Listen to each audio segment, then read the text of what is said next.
ये भाजपा सरकार संविधान के साथ छेड़छाड़ कर रही है। पूरे सिस्टम को डराया धमकाया, बिल्कुल डरवाया है। लोगों को नौकरियां नहीं मिल रही है, सब प्राइवेटाइजेशन हो रहा है। प्राइवेटाइजेशन में कहीं भी नौकरियां नहीं है। विकसित भारत में जब सारा प्राइवेटाइजेशन करते जाओगे, रोजगार नहीं होगा, विकसित भारत कहाँ से भारत बनेगा। भाजपा के नेता योगी जी इसी की रोटी सेक रहे हैं, इसी की राजनीति के बल पे आगे बढ़ रहे हैं। उनको विकास कुछ करना नहीं है। हम आज तो पूंजीपतियों के गुलाम बनाने की कोशिश है, मजदूरों को, श्रमिकों को, कर्मचारियों को।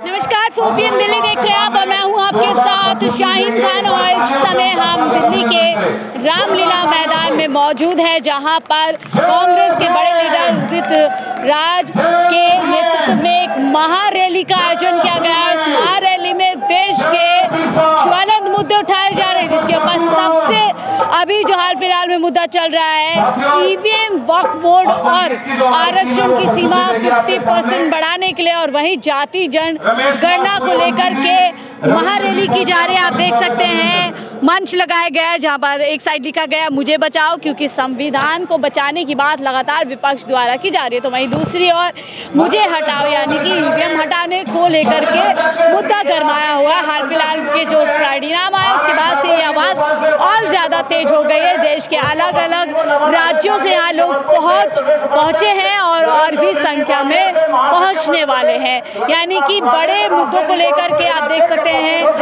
पूरी तरीके से जो डोमा परिसर एक संगठन है जिसके अध्यक्ष उदित राज जी हैं, उन्हीं के नेतृत्व में पूरा जो है प्रोटेस्ट है। आरक्षण की सीमा 50% से बढ़ाओ, जो आरक्षण बड़ा मुद्दा आपने देखा होगा अगस्त में किस तरीके से सुप्रीम कोर्ट से कोटे के अंदर कोटे की बात की जाती है, उसके बाद से मामला और ज़्यादा गर्मा जाता है। और जातिगत जनगणना को लेकर के विपक्षी दल, खासतौर से नेता प्रतिपक्ष राहुल गांधी जी बहुत ज़्यादा कह सकते हैं आपकी मुखर है इस मामले को लेकर के। साफ तौर पर कह रहे हैं जाति जनगणना होकर रहेगी। हालांकि सत्ताधारी तरफ से कहा जाता है कि राहुल गांधी लोगों को बांटना चाहते हैं और इसीलिए शायद एक नारा दिया गया है कि एक है तो सेफ है, यानी हिंदू एकता की बात की जा रही है। और इसके अलावा देखिए वक्फ बोर्ड जो जेपीसी के अंदर अभी रुका हुआ है, अटका हुआ है, हालांकि लगातार मीटिंग हो रही है और पूरी संभावना है कि इस जो विंटर सेशन चल रहा है पार्लियामेंट का, उसमें ये वक्फ बोर्ड जो है बिल जो है पेश किया जा सकता है, जिसमें अमेंडमेंट की बात की जा रही है। और इसके अलावा आप देख सकते हैं ईवीएम का मुद्दा जो मैं आपको बता रही हूँ, तो इन्हीं लोगों से जुड़ लेते हैं। आखिरकार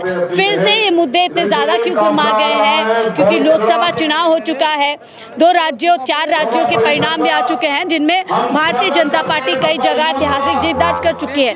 जाति जनगणना क्या कहेंगे इस मुद्दे पे, क्यों होनी चाहिए जाति जनगणना? समझ नहीं आती। हम पंजाब से आए हैं जी, इस प्रोग्राम में शामिल हुए हैं और हम सरदार कंवर सिंह गहरी जो इस पार्टी का चेयरमैन है पंजाब का, तो उसके साथ हमारी टीम आई है। तो हम जो आप आ गए मुद्दे देख रहे हैं, जातिगत जनगणना क्यों होनी चाहिए? जनगणना होनी चाहिए कि उसको हक मिले। वो कितनी आबादी है किसकी, जिसकी आबादी है उतना उसको फायदा होना चाहिए। एक ही 100 है कि एक है, तो एक तो न ले जा साहब, 100 को बार सोचना चाहिए ना। इस करके जो संविधान मुताबिक चला जाए और फिर ही है जो हिंदुस्तान तरक्की करेगा, नहीं तो तरक्की नहीं होगी। मोदी जी कहते हैं जाति जनगणना से लोग बढ़ जाएंगे, समाज बढ़ जाएगा, क्या जरूरत है? मोदी जी जो कह रहे हैं वो आपसे साफ से कह रहे हैं। जो लोग कह रहे हैं लोगों की बात चलेगी। क्या बदल जाएगा अगर जनगणना हो जाएगी? तो सभी का तो अधिकार पीएम मोदी दे रहे हैं, पूरे देश को आगे लेकर के चल रहे हैं, सबका साथ सबका विकास बात की जाए। सब तो बड़ी बात हुआ जो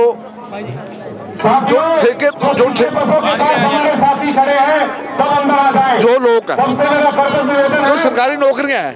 तो देखिए और लोग हैं यहाँ पर, उनसे बातचीत करते हैं। सर, संविधान बचाओ, क्या जरूरत है पड़ी संविधान बचाने? संविधान बताने की जरूरत अभी देश में बहुत ज़्यादा है, क्योंकि जिस हिसाब से ओबीसी माइनॉरिटी और ओबीसी आदिवासी समाज को बिखेरने की कोशिश हो रही है, हम संविधान को बचाने की कोशिश में लगे हुए हैं। भारत सरकार 44 कानून श्रमिकों और कर्मचारियों के हित के लिए बना गए थे, उनको 44 में थे 40 निपटा दिए गए हैं, खत्म कर दिए। मजदूरों के, श्रमिकों के, कर्मचारियों के, इनकी हितों की रक्षा के लिए बनाए गए थे।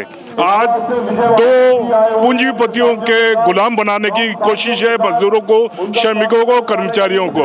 ये संविधान को निपटाना चाहते हैं। आज हम संविधान दिवस के रूप में संविधान बचाओ का नारा दे रहे हैं। कहते हैं संविधान का गला किसी ने घोटा तो वो कांग्रेस पार्टी ने घोटा, इमरजेंसी लगा करके। इमरजेंसी लगाना वो भूल थी, वो इंदिरा गांधी भी बोल चुकी है, मान चुकी है।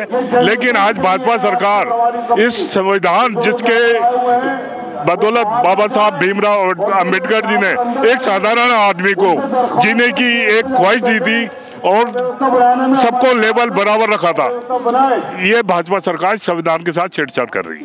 संविधान की एक मूल भावना है, धर्मनिरपेक्ष की बात उसमें की जाती है, समाजवाद की बात की जाती है। उसी को लेकर के बीजेपी के योगी जी कहते हैं कि ये कांग्रेस ने घुसाया, जो मूल संविधान था उसके अंदर धर्मनिरपेक्ष शब्द नहीं था। मैं ये बात बताना चाह रहा हूँ आपको, जब से 2014 आई है, ये लोग कहते हैं हिंदू खतरे में है।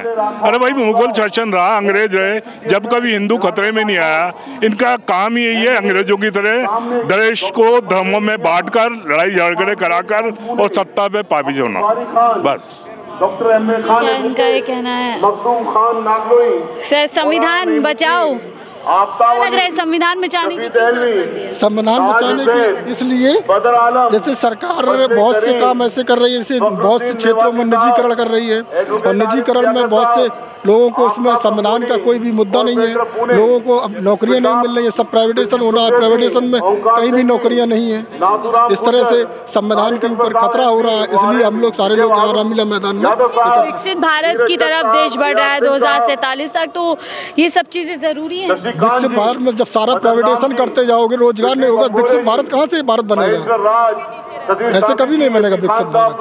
जो देश पर आज इतना कर्ज हो तो बढ़ता चला गया, इससे विकसित भारत बचेगा कि सारी सब स्टेडियम बेचते चले जाओ, क्या बचेगा देश में? इसलिए हम लोग सारे लोग रामलीला मैदान में एकत्र हुए हैं। आप कह रहे हैं संविधान खतरे में, वो कह रहे हैं हिंदू खतरे में, एक हो जाइए, एक रहेंगे तो सेफ रहेंगे। ये तो साहब ने अपना राजनीति कहा है, हम लोग राजनीति से नहीं है, हम लोग सब अपने हक और अधिकार के लिए यहाँ एकत्र हुए हैं। लेकिन नारे पे तो यकीन करते होंगे ना, एक रहेंगे तो सेफ रहेंगे। ऐसा कुछ नहीं है। आप लोगों को नहीं लगता खतरा? नहीं, कहीं खतरा नहीं। क्या इससे पहले लोग खतरे में नहीं थे क्या? आज तो सारा देश में हिंदू बैठा, तब भी खतरे में। जब कांग्रेस सरकार थी तब कौन खतरा नहीं था?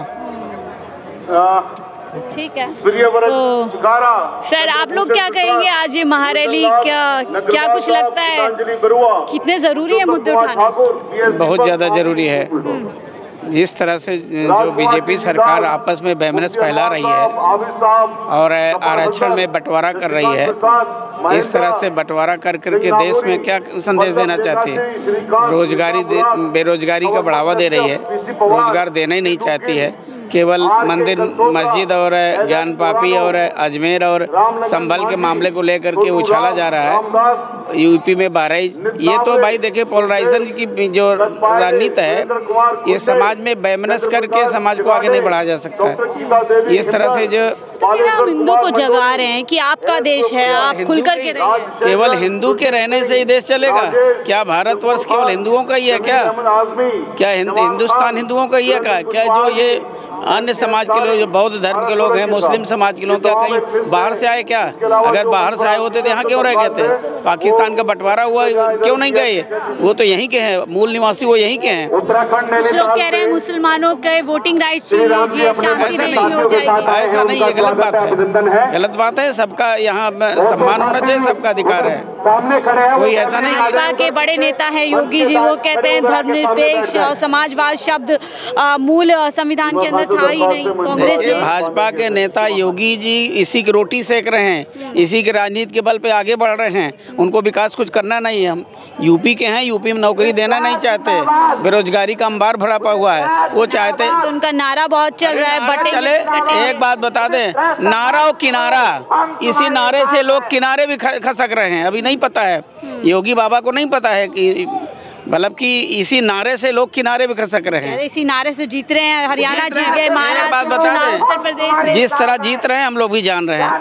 हम भी जिस तरह से जीत रहे हैं मैं भी जान रहा हूँ। कैसे जीत रहे हैं? कैसे जीत रहे हैं आप बता दो, जीतने की बात कर रहे हैं। यूपी में मतलब कि एक एक विधानसभा 7-7 बार आकर प्रधानों को बुला करके इस बार हमको ये वोट चाहिए, और नहीं तो अभी 2.5 साल बचा हुआ है। तुम्हारी सब ईडी बड़े अधिकारियों की ईडी-पीडी और प्रधानों को भी जो है सीडी-पीडी कर पूरे सिस्टम को डराया धमकाया। बिल्कुल डरवाया है, बिना डरवाए ये सीट ही नहीं सकती। बीजेपी कह रही जनता को ये नारा पसंद आ गया है। पसंद नहीं, वो गलत बात है। वो केवल उनको पसंद है, उनके चमचों को पसंद है, उनके जो है केवल यस्सर नोसर करने वालों को पसंद है। अरे बेरोजगारों, आम जनता को नहीं रास नहीं आ रहा। अभी लोक सेवा आयोग में उत्तर प्रदेश में इतना ज्यादा लाठी चलवाया योगी, कहाँ चला गया? अरे बच्चों को जो है पिटवा करके सरकार चलाएगा, ऐसा नहीं, गलत बात। ठीक कह रहे हैं, आपको भी ऐसा लगता है? जो कह रहे हैं वही ठीक है। आप भी तो कुछ कह दीजिए, क्या जरूरी क्यों लग रहा है? बचाओ, ईवीएम को हटाओ, आरक्षण बचाओ, क्या लग रहा है? सब क्या हो रहा है? अरे सब मीडिया फैला रहा है फालतू चीज। इन लोगों की फालतू चीज़ों को मीडिया को तूल देना नहीं चाहिए। मीडिया इन लोगों की फालतू चीज़ों को तूल देता है, जबरदस्ती जो है चीज़ें समाज में जो है विभेद पैदा होता है। तो देखिए, महारैली का आयोजन है और हम आम लोगों से, जो लोग यहाँ पर आए, उनसे चर्चा कर रहे थे कि क्यों ये इन मुद्दों को उठाना ज़रूरी है। मंच की तरफ आप देख सकते हैं तमाम लोग वहाँ से लगातार अपनी बातचीत रख रहे हैं। बहरहाल इन महारैली का असर कितना सियासतदानों पर होता है और कितना आम जनता पर होता है, ये अपने आप में एक बड़ा सवाल है। फिलहाल आप इस महारैली को लेकर के क्या सोचते हैं, अपनी राय जरूर साझा कीजिएगा। फिलहाल के लिए मुझे दी से इजाज़त। आप देख रहे थे 4 PM दिल्ली।